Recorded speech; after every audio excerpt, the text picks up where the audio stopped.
When it comes to forward-facing sonar, the setup in my boat is pretty much like what you see here. I've got one on my trolling motor.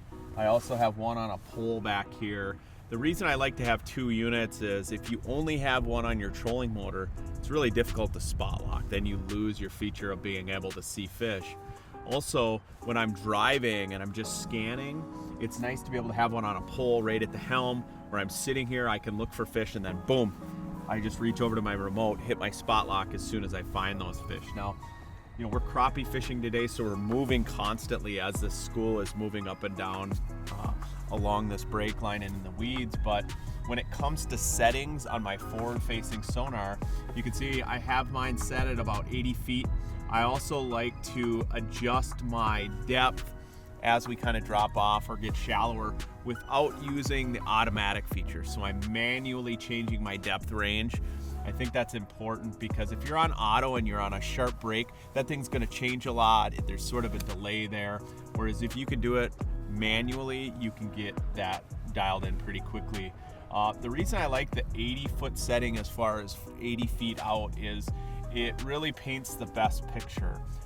We're only in about 10 feet of water here, so I really don't need to be out any further than that. And a lot of these fish are in the cabbage, so when I get down to that 60, 80 feet, it gets much more defined. I can see those fish much better than I can if I'm out at 100 feet or further.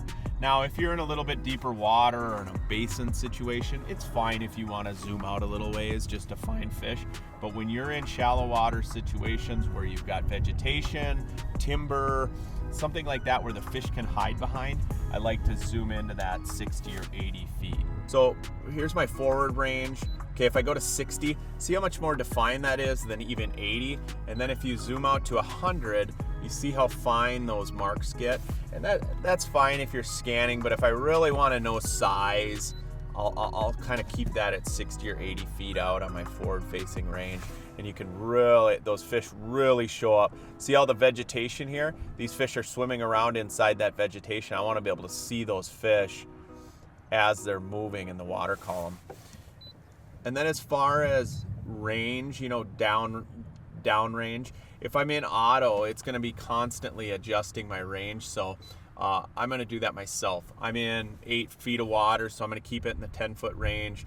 If I slide off this break, I can easily shift to 15 or 20 feet. But as you can see, you want to be as zoomed in as possible so you're utilizing the best part of the screen. When it comes to really getting good at distance as far as casting with the forward-facing sonar, it's nice to fish with a float to start. Just that visual of having that float or that bobber on the surface rather than just a jig where it's gone in an instant helps me, because then I know, okay, that's 30 feet, and then I'll recast again.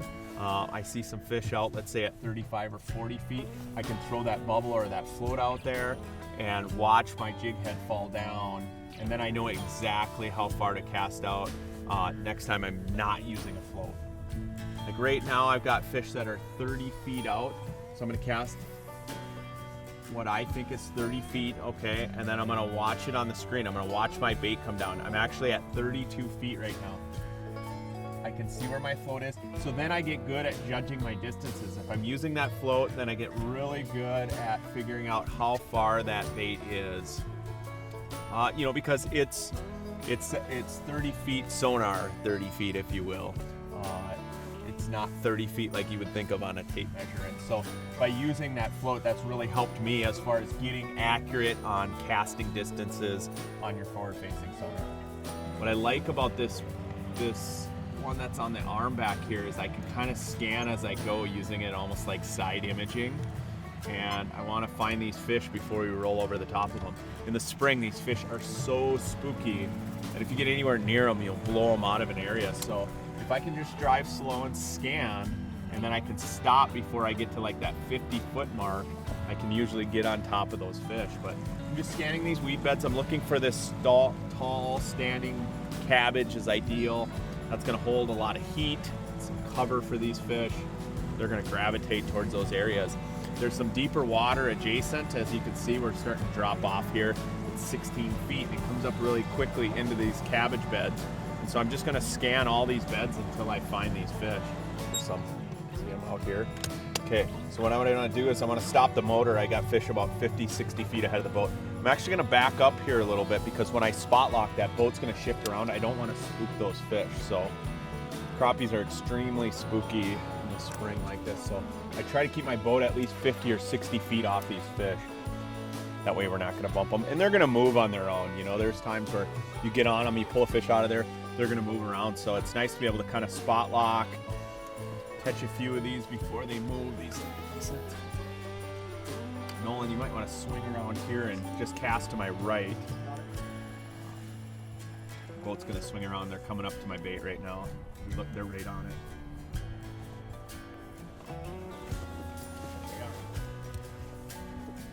Oh, that was a better fish too.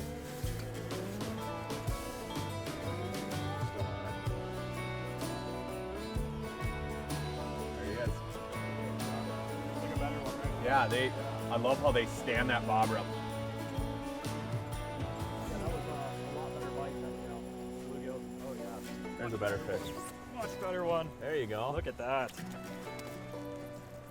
They're getting bigger. Yeah, it's amazing.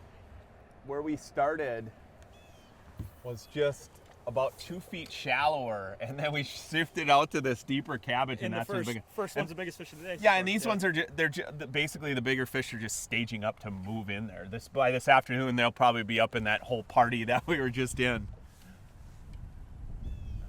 That's super cool. All right, I'm gonna put this one in the box. He corked it.